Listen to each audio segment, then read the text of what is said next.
अस्सलामुअलैकुम।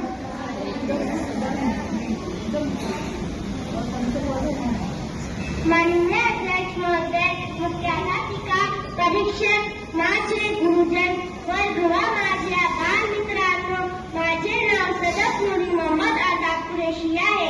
मी आज इथे लेखक कवी प्रज्ञा आत्रे यांच्याविषयी बोलणार आहे। प्रल्हाद केशव आत्रे हे आचार्य आत्रे म्हणून ओळखले जातात। केशव कुमार हे त्यांच्या ठोकर नाव आहे। ते मराठीतील नावाजले लेखक, कवी, नाटककार, संपादक, राजकारणी व वक्ते होते। त्यांचा जन्म 13 ऑगस्ट 1828 साली पुणे जिल्ह्यातील खुर्द या गावी झाला।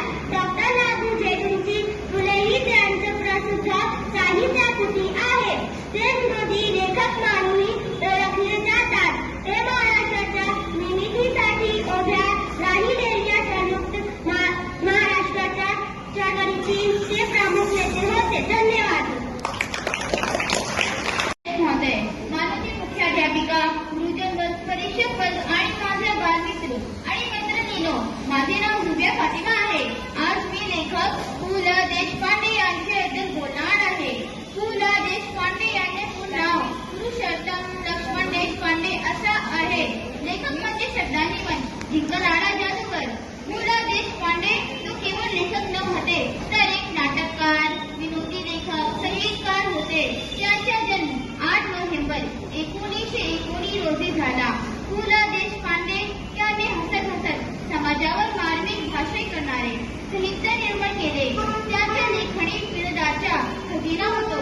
बटाट्याची चाळ, व्यक्ती आणि गजली, आसामी आजही तितकीच ठिकाणी वाटतात। त्यांनी आपल्या विनोदी लेखनातून समाजातील गंभीर गोष्टी सहजपणे मांडल्या। पु ल देशपांडे यांनी कथा, जशा लेखांना हसवतात तशाची प्रेरणादायी आहे।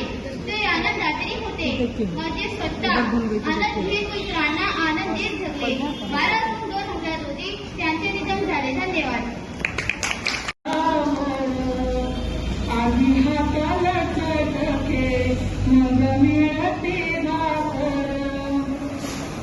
खूप प्रसिद्ध गाणं आहे त्यांचं हे। अशा या संत बहिणाबाई यांच्याविषयी बोलण्यासाठी येणार आहे शिवायला 7A मधून। माननीय अध्यक्ष महोदय, मुख्याध्यापिका, माझे गुरुजन वर्ग, माझे परीक्षक वर्ग आणि माझा बंधू व भगिनी, माझे नाव शिवायला शेख आहे। आज मी आपल्या समोर कवयित्री संत बहिणाबाई यांच्याविषयी बोलणार आहे। संत बहिणाबाई या वारकरी संप्रदायातील असून मराठी संत कवयित्री आणि संत तुकाराम महाराजच्या शिष्य म्हणून ओळखल्या जातात। महाराष्ट्रात ज्या प्रमुख स्त्री संत होऊन गेल्या त्यामध्ये संत बहिणाबाईचे मानाचे स्थान आहे। यांचा जन्म 11 ऑगस्ट 1880 साली झाला आणि यांचा निधन 3 डिसेंबर 1951 मध्ये झाला। बहिणाबाईचे जन्म वेळगंगा नदीच्या तीरावर नसलेल्या देवगाव रंगरी या ठिकाणी झाला। त्यांना शाळेत जन्माचा योग आला नाही, पण त्यांनी आपल्या अनुभवातून दीक्षित शक्तीतून खूप काही शिकले। बहिणाबाईची कविता ओवी या नावाने प्रसिद्ध आहे। त्यांच्या कवितांमध्ये निसर्गाचे, शेतीचे आणि मानवी नात्यांचे वर्णन आढळते। धन्यवाद।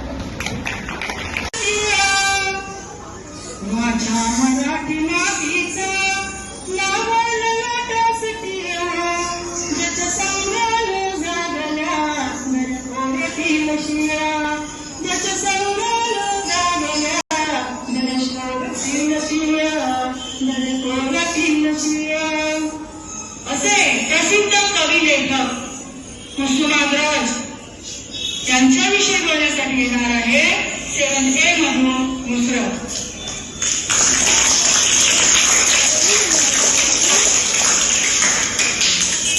माननीय अध्यक्ष महोदय, मुख्याध्यापिका, माझे गुरुजन वर्ग आणि माझे परीक्षक वर्ग आणि माझे बालमित्र आणि मैत्रिणींनो, माझे नाव नुसरत नमान शेख आहे।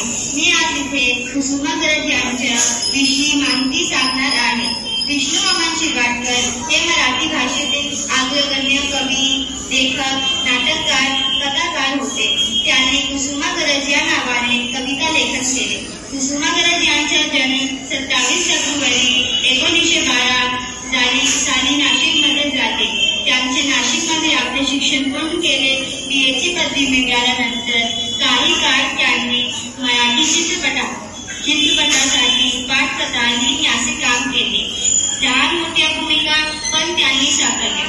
त्यांनी अनेक नाटके, कविता संग्रह आणि कथा संग्रह लिहिले. त्यांचा कीर्ती विशाखा आणि नाटसम्राट भारतीय साहित्यातील उत्कृष्ट कृती मानली जाते. त्यांचा मृत्यू 10 मार्च 1999 रोजी झाले. त्यांचा जन्मदिवस 27 फेब्रुवारी या दिवशी मराठी भाषा दिन साजरा केला जातो. या दिवसाला मराठी भाषा गौरव दिन असेही म्हणतात. धन्यवाद. माननीय आदर्श महोदय, मुख्याध्यापिका आणि माझे गुरुजन आणि माझ्या बालमित्रांनो, माझे नाव मोहम्मद हसन अंसारी. आज मी इथे आपल्यासमोर डॉक्टर बाबा आमटे यांच्याविषयी बोलणार आहे. डॉक्टर बाबा आमटे यांच्या पूर्ण नाव मुरलीधर देवदास आमटे असे आहे. ही एक प्रसिद्ध भारतीय समाजसेवक होते. त्यांनी कुष्ठरोग्यांसाठी केलेल्या कार्यासाठी खूप प्रसिद्ध आहे. बाबा आमटे यांचा जन्म 26 डिसेंबर 1914 रोजी झाला व त्यांचे मृत्यू 9 फेब्रुवारी 2008 रोजी झाला. ते कवी होते. आधी फुले हा कविता साहित्य लिहिला. गुरुजीसाठी हे काव्य व माटी जगावला. त्याला हे पुस्तक लिहिला. त्यांना पद्मभूषण, रोमन आर्ट पुरस्कार, गांधी संस्कार पुरस्कार मिळले. धन्यवाद.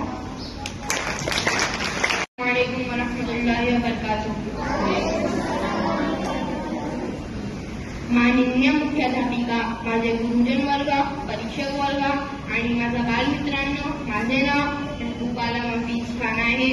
आज मी येथे कवी लेखक राम गणेश गडकरी यांचा विषयी बोलणार आहे. काव्य, विनोद व नाटक यांचा त्रिवेणी संगम मराठी साहित्यातील कवी, नाटककार आणि लेखक राम गणेश गडकरी यांनी गोविंदगरज या नावाने काव्य लेखन केले.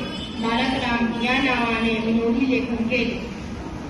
त्याच्या कथातून निखळ विनोदाबरोबरच उपहासात्मक व्यंगही ठळकपण आढळते.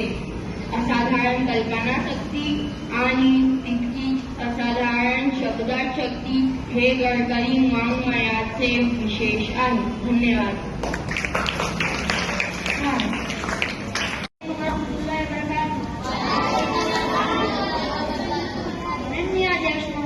मुख्याध्यापिका, माझे गुरुजन बघे आणि माझ्या बालमित्रांनो, माझे नाव दिदार सिद्दीकी अतुकाहिद आहे. आज मी हे गांधी माडगुळकर यांच्या विषयी बोलणार आहे.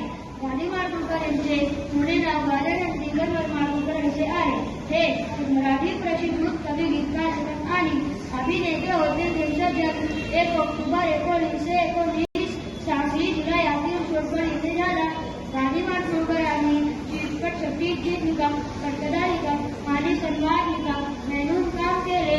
त्यांना अनेक पुरस्कार आणि सन्मान मिळाले. ज्यात महाराष्ट्र शासनाच्या कवी भूषण पुरस्कार आणि साहित्य अकादमी पुरस्कार यांचा समावेश आहे.